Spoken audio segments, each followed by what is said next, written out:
십자가는 우리의 신앙과 복음과 그리고 기독교의 핵심입니다. 십자가 없는 신앙을 결코 생각할 수 없습니다. 십자가 없는 복음도 생각할 수 없습니다.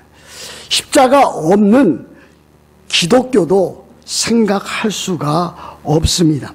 만약 그럴 수가 있다면 그것은 유사 기독교, 사이비 기독교, 아니 더 나아가서 이단 중에 이단이라 그렇게 말할 수 있을 것입니다. 우리 주님이신 예수 그리스도, 그분께서 우리를 위해서, 우리를 대신해서 우리가 받아야 될 하나님의 형벌과 하나님의 저주를 대신해서 십자가에 못 박혀 피 흘려 죽으셨습니다. 우리를 대신해서 받으신 것입니다. 그 일로 인해서 하나님께서는 우리에 대한 자기의 사랑을 확증하셨습니다. 여러분, 로마서 5장 8절을 늘 기억하고 있을 것입니다. 또 마땅히 기억해야 할 것입니다. 우리가 아직 죄인 되었을 때에 그리스도께서 우리를 위하여 죽으심으로 하나님께서 우리에게 대한 자기의 사랑을 확증하셨느니라 그랬습니다. 이와 같은 큰 사랑, 말로 다 할 수 없이 큰 그 긍휼과 자비, 그 사랑과 은혜를 우리가 받았습니다. 그 은혜와 그 사랑을 인하여 우리들이 예수 그리스도께서 우리를 위하여, 우리를 대신해서 십자가에 못 박혀 죽으신 그 사실을 믿음으로 인해서 우리들이 의롭다함을 얻었습니다. 그래서 우리들은 좀 어려운 말로 이신칭의라 그렇게 말하고 있습니다. 믿음으로 말미암아 의롭다함을 얻었느니라. 의롭다고 우리들이 하나님으로부터 선언받았습니다. 그 일로 인해서 우리들이 하나님의 자녀가 되었습니다. 양자가 된 것입니다. 우리들이 이제 하나님의 자녀가 되어서 이제 또 어떻게 살아가게 되었는가? 이제 우리들이 이 세상 살면서 거룩하게 살아가는 그와 같은 존재가 되었습니다. 우리 그리스도인들이 그 삶 가운데서 하나님의 자녀가 되고 거룩하게 살아가는 그 일을 성화라 그렇게도 말하고 있습니다. 이와 같이 십자가는 우리가 가지고 있었던 그 모든 죄책, 하나님의 형벌, 하나님의 심판, 하나님의 그 저주를 다 제거해 주었습니다. 그 일로 우리들이 얻은 것이 무엇입니까? 우리들이 얻은 그 놀라운 혜택은 무엇입니까? 우리가 예수 그리스도의 그 십자가로 말미암아 세상 사람들로부터, 세상 나라로부터 하나님의 나라로 옮김을 받은 다름 아닌 하나님의 자녀가 되었다고 하는 사실입니다. 신분의 변화입니다. 우리들은 과거에 그와 같은 사람이었습니다. 하나님 없이 우리들의 육체와 정욕대로 살아가던 그와 같은 죄인이었습니다. 그러나 이제는 참으로 하나님의 은혜를 인하여 믿음으로 의롭다함을 받아서 하나님의 자녀가 되는 신분의 변화, 이 정체성의 그 변화를 우리들이 갖게 되었습니다.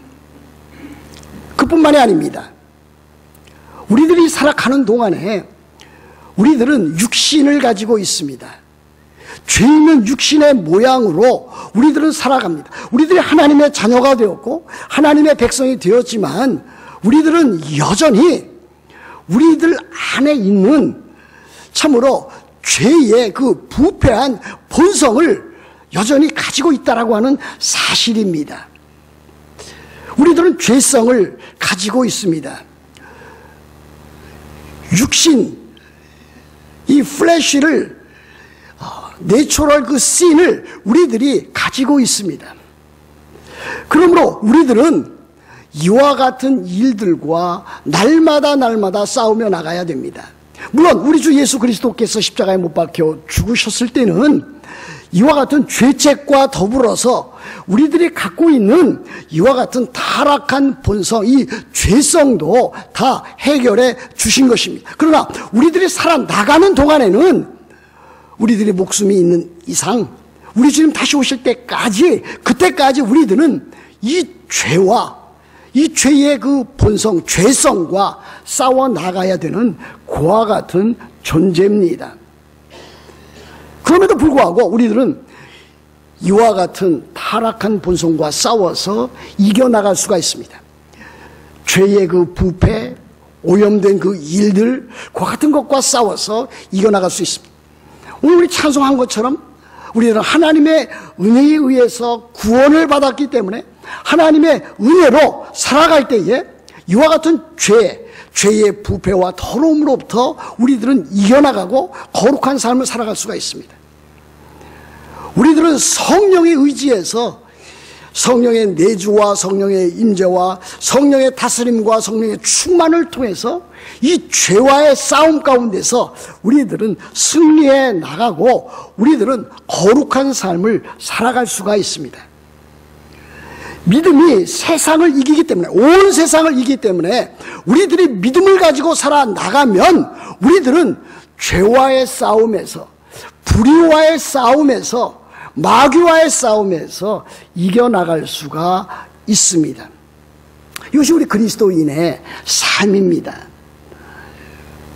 우리 주님께서 그를 따른 제자들에게 이렇게 말씀한 거 기억하실 것입니다. 누구든지 나를 따라오려거든 자기를 부인하고 자기 십자가를 지고 나를 따를 것이니라 그랬습니다.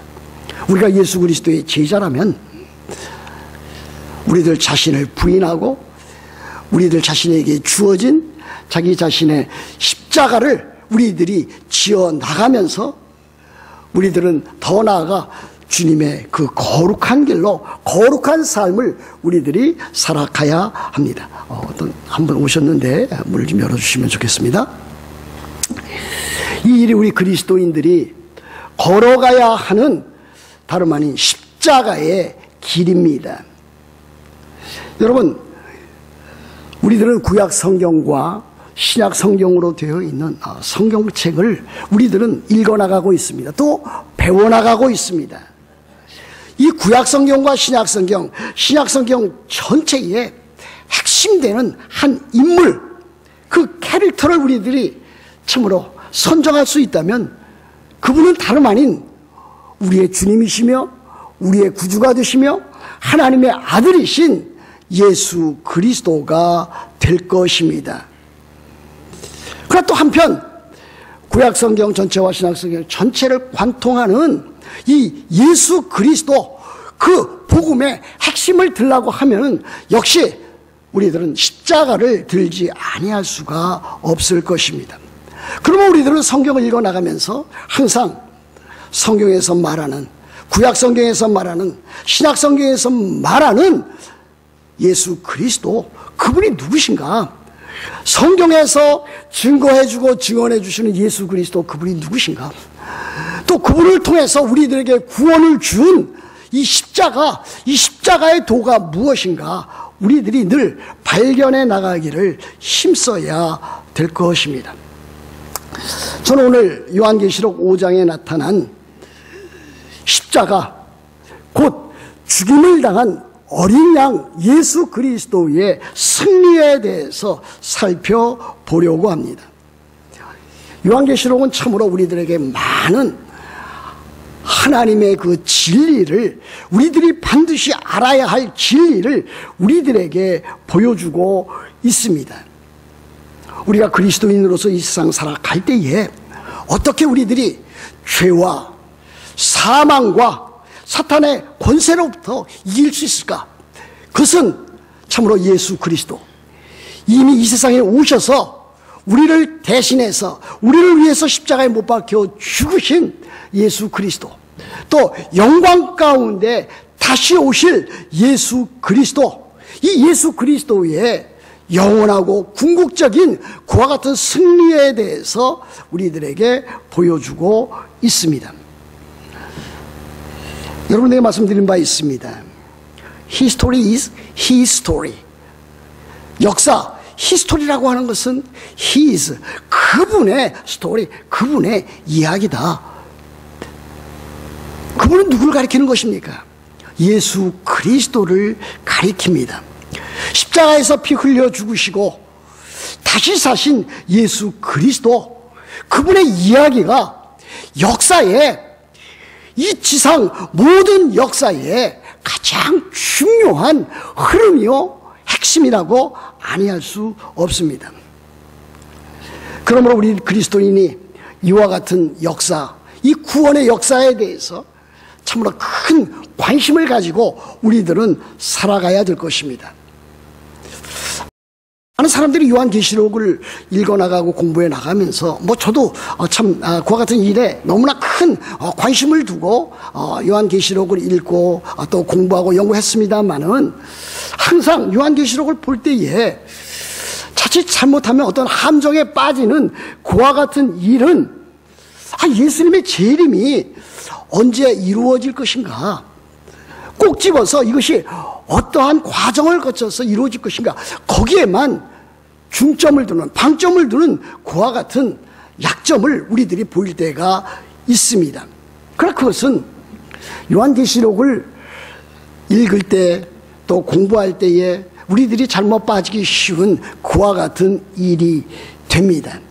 요한계시록에서 강조하는 일은 무엇입니까?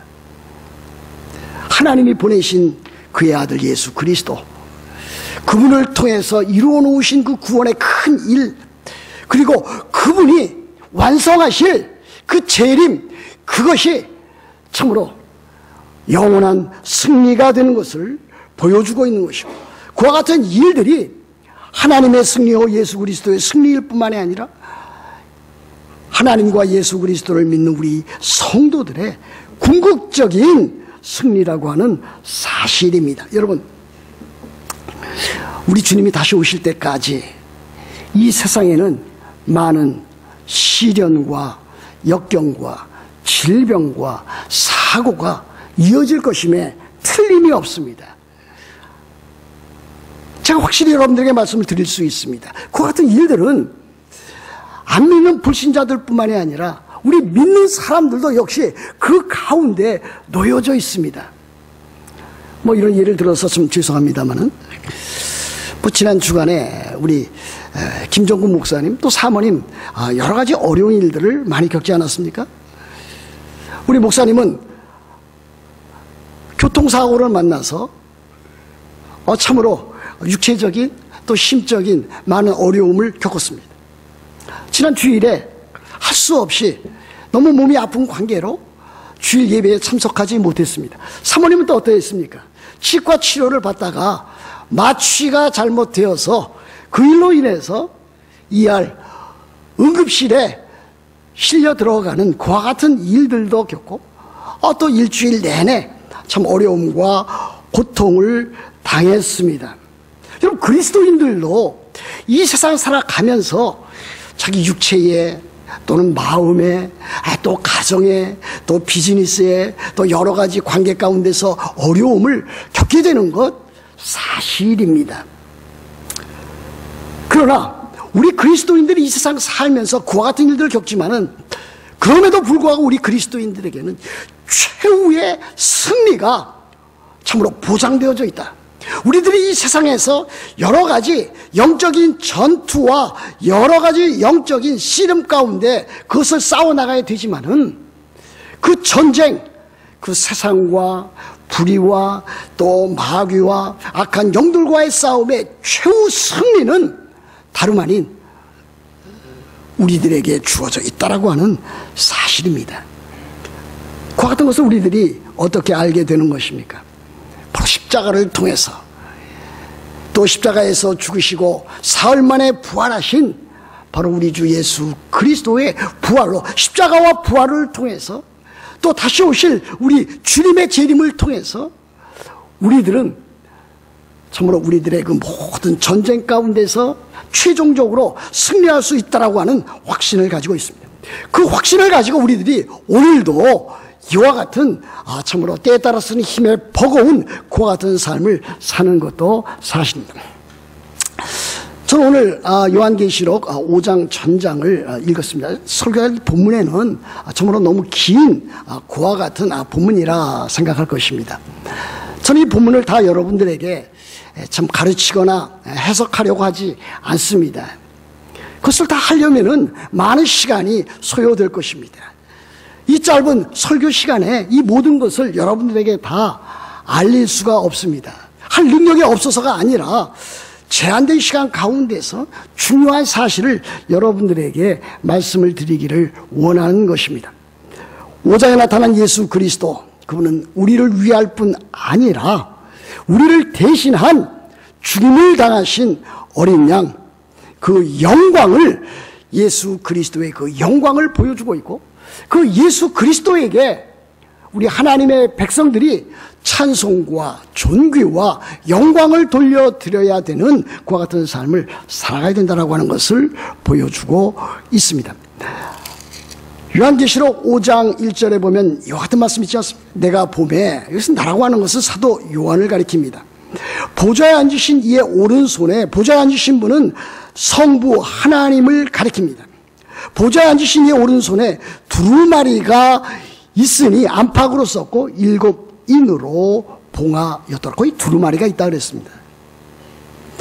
이 두루마리에 무엇이 기록되어져 있을까? 이 두루마리가 7인으로 봉해져 있었기 때문에 그것을 열거나 떼기에 합당한 사람이 없었기에 사도 요한은 그 일로 인해서 울었다, 그렇게 말하고 있습니다.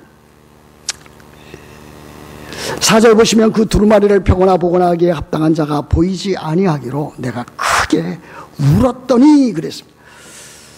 아마 사도 요한이 이 요한계시록을 쓸 때 아마 나이가 아마 100세 가량, 아마 거기에 미치지는 못했겠지만은 상당히 그에 근접한 참으로 노인으로서, 노사도로서의 모습이었을 것입니다.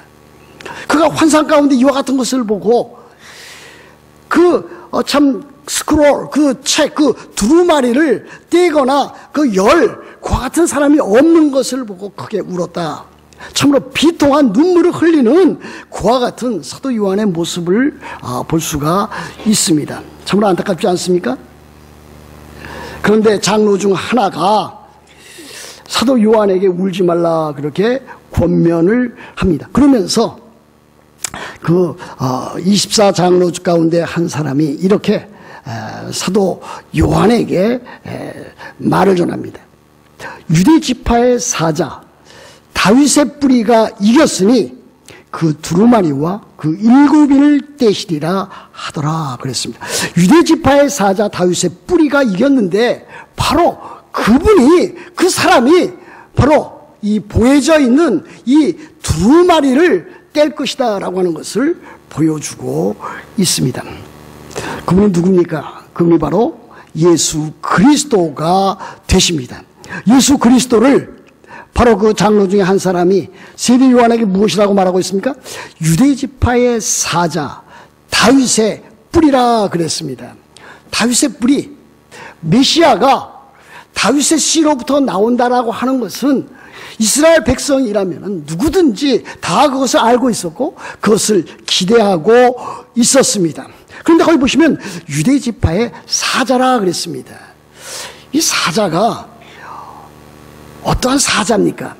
그러면 제가 예전에 교회 협의회에 한번 이렇게 참석한 적이 있었는데, 그때 대표로 기도하시는 분이 목사를 일컬어서 하나님의 사자라 하면서 아주 고함을 지르면서 기도하는 것을 보았습니다. 그런데 제가 자세히 들어보니까 그 목사님이 목사들을 일컬어서 하나님의 사자라 말을 할 때는 하나님의 사자, 이 라이온, 이 백수의 왕자라고 할 수 있는 그 사자를 일컬어서 그렇게 한 것 같습니다. 그렇지 않습니다.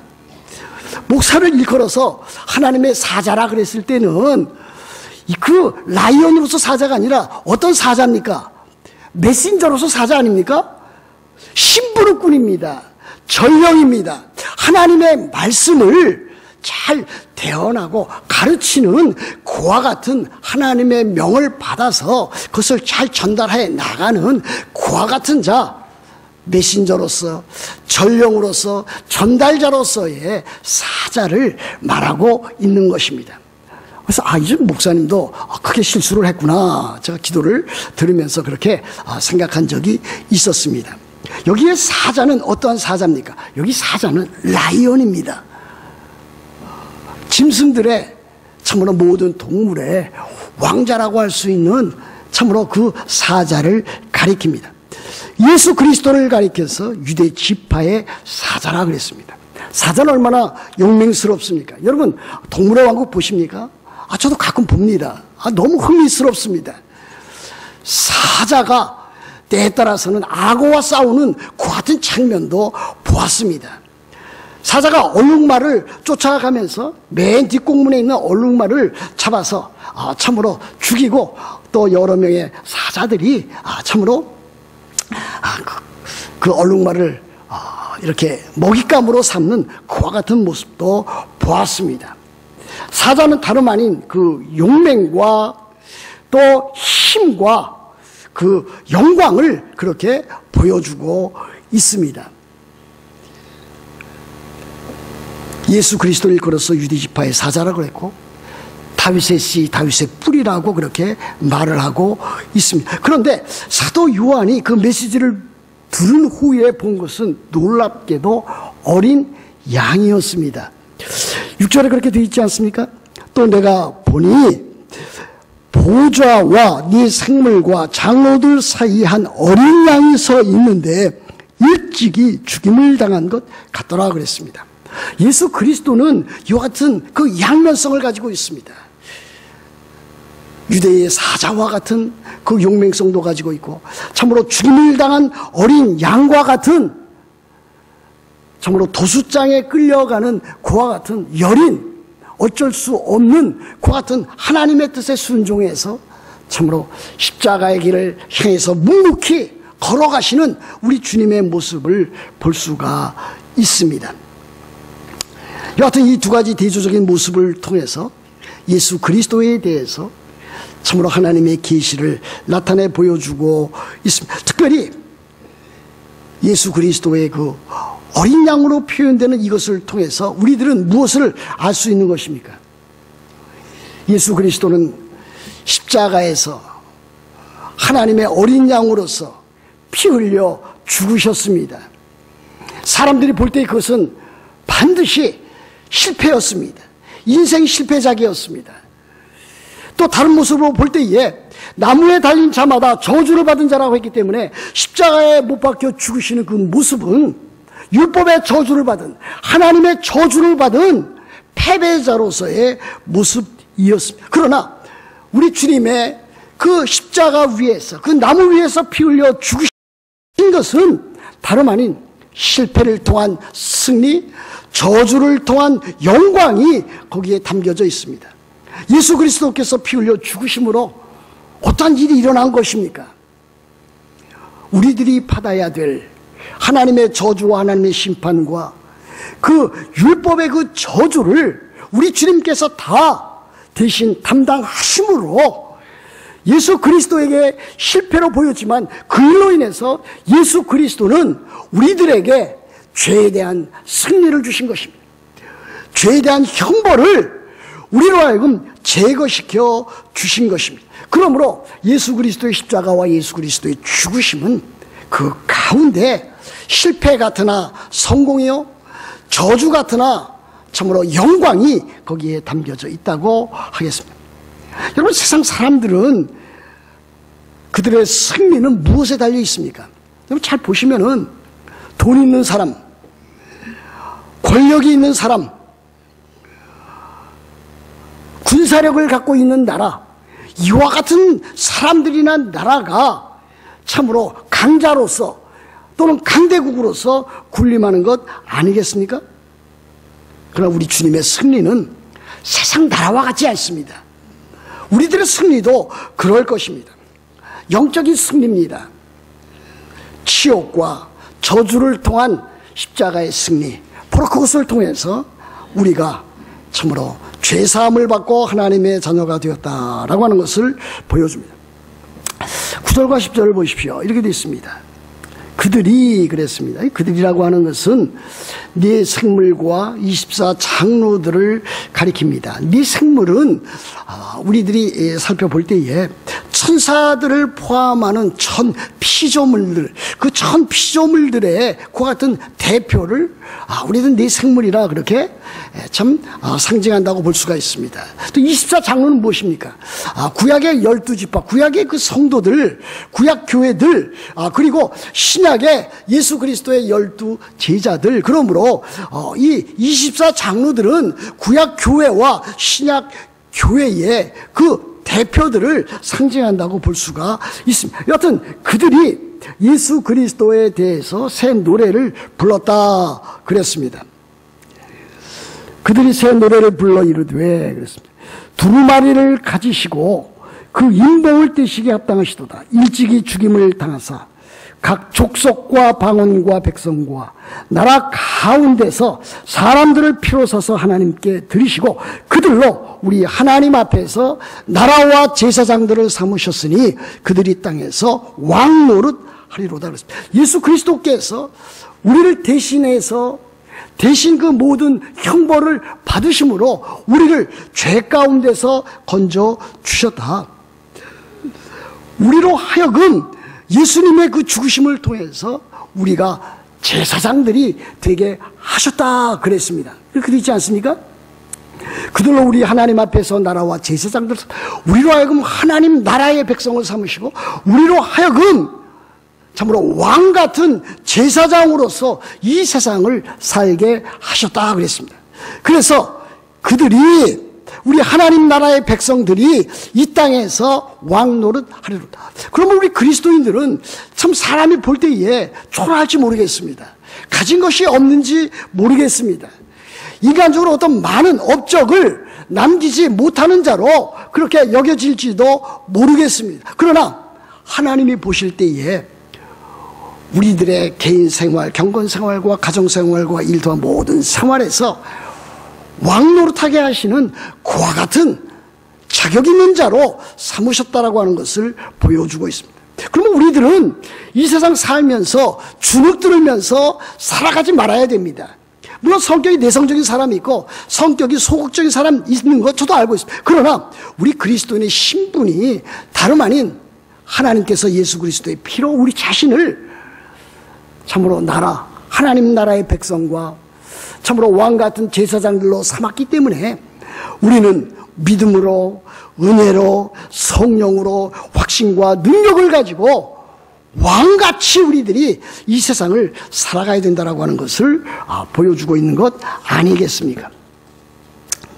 이와 같은 일들로 인해서 이제 하나님의 그 천사들, 수없이 많은 천사들, 11절 보시면 내가 또 보고 들음에 보좌와 생물들과 장로들 둘러선 많은 천사의 음성이 있으니 그 수가 만만이요 천천. 수없이 많은 천사들이 이제 하나님께서 그리스도로 말미암아 행하신 그 구원의 큰 일을 찬양하는 것을 볼 수가 있습니다. 그 찬양의 대상은 다름 아닌 어린 양입니다.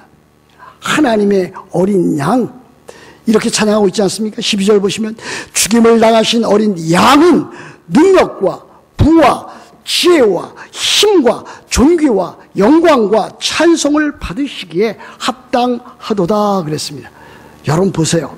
참으로 다름 아닌 예수 그리스도께서 하나님의 어린 양으로서 십자가에 못 박혀 죽으심으로 그 구원을 이루심으로 인해서 참으로 천사들로부터 찬양과 경배를 받으시기에 합당한 분으로, 또 구원을 받은 참으로 모든 성도들로 하여금 찬양과 경배를 받으시기에 합당한 분으로 이렇게 드러나 있는 것을 볼 수가 있습니다. 예수 그리스도 죽임을 당하신 어린 양입니다. 그분께 우리들은 모든 것을 다 드리고 영광과 찬송과 존귀, 부와 지혜와 능력, 이 모든 것을 다 우리 주님께 돌려드려야 될 것입니다. 여러분, 이와 같은 찬양과 경배, 이것은 로마 제국 시대에는 누가 받았던 것입니까? 인간적으로 보면은 로마 제국의 황제가 받았던 것입니다. 황제만이 로드다. 그런데 믿는 사람들은 황제가 로드 주가 아니라 예수 그리스도, 그분이 마이 로드, 나의 주가 되시고 나의 구주가 되신다라고 하는 것을 선포하면서 살지 아니했습니까? 이와 같은 모든 찬양과 경배와 존귀와 능력과 부, 지혜, 이와 같은 것은 누가 받아야 될 것입니까? 성부 하나님이 받으실 것인데, 받아 마땅한 것인데, 이와 같은 그 영광이 누구에게? 그 아들, 하나님의 아들 예수 그리스도에게 주어졌다라고 하는 것입니다. 예수 그리스도, 그분은 하나님의 아들이십니다. 그분은 우리의 주님이 되십니다. 그분은 우리의 구주가 되십니다. 그분은 메시아가 되십니다.